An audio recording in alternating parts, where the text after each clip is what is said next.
마르코가 전한 거룩한 복음입니다. 그때 예수님께서 11제자에게 나타나시어 그들에게 이르셨다. 너희는 온 세상에 가서 모든 피조물에게 복음을 선포하여라.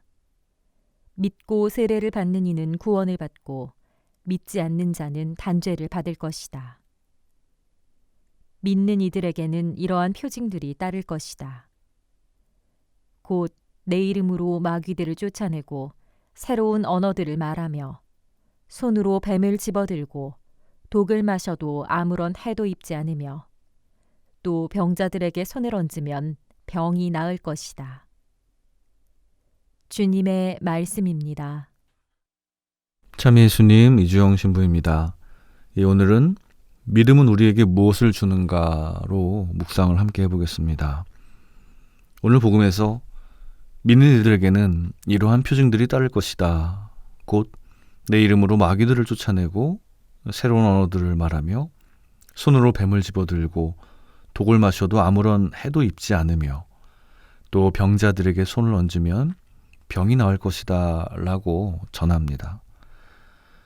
물론 세상에 기적이 없는 것은 아니지만 아마도 마르코 복음서 저자는 부활하신 주님의 그 사건의 경이로움을 표현하기 위해서 또 승천하신 그 모습의 놀라움을 정말 표현하기 위해서 믿음의 중요성을 이렇게 강조하기 위해서 이러한 표현을 사용한 게 아닌가 생각이 됩니다.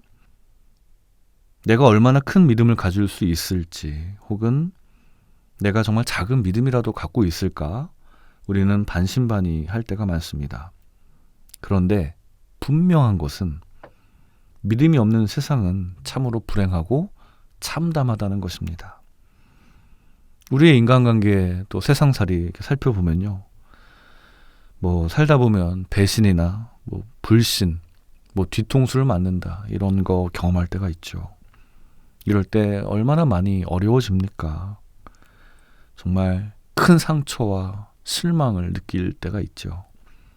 그런데 반대로 아주 작더라도 누군가 나를 신뢰해주고 잘했어. 그럴 수도 있지.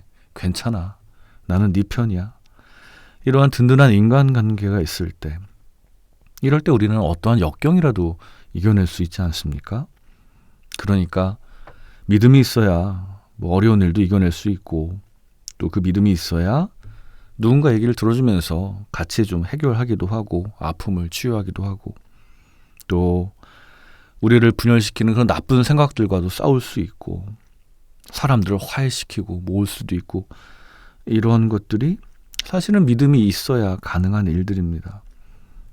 이제 보니까 믿음은 정말 우리에게 많은 것을 주는 것 같습니다. 그리고 실제로 우리는 이미 그 믿음을 갖고서 살고 있습니다.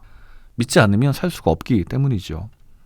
다만 나 자신이나 가족이나 옆에 있는 사람에게 좀 실망하고 그럴 때가 있을 뿐입니다.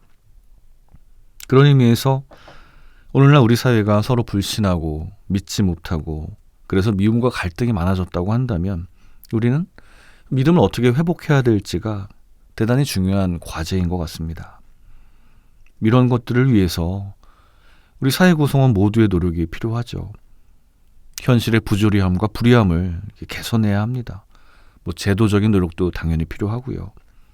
그런데 이와 함께 우리 자신의 어떤 생각과 마음도 바꾸려는 그러한 노력도 분명히 필요합니다. 그 속에서 우리 신앙인에게 요청되는 것은 하느님을 닮으려는 노력입니다. 세상에 휩쓸리지 않고 크고 작은 이익이나 이해관계, 물질에 너무 집착하지 말고 담담하고 담대하게 꾸준하고 성실하게 우리의 일상에서 하루하루 그때그때 최선을 다해서 하느님을 닮아가려는 노력입니다. 그런 노력을 하다 보면 조금이라도 용서하고 나누고 내 것을 비우고 내려놓고 사랑과 나눔을 실천하는 그런 날이 오지 않을까요? 그러니까 우리는 우리의 일상에서 거룩해지려고 노력할 필요가 있습니다.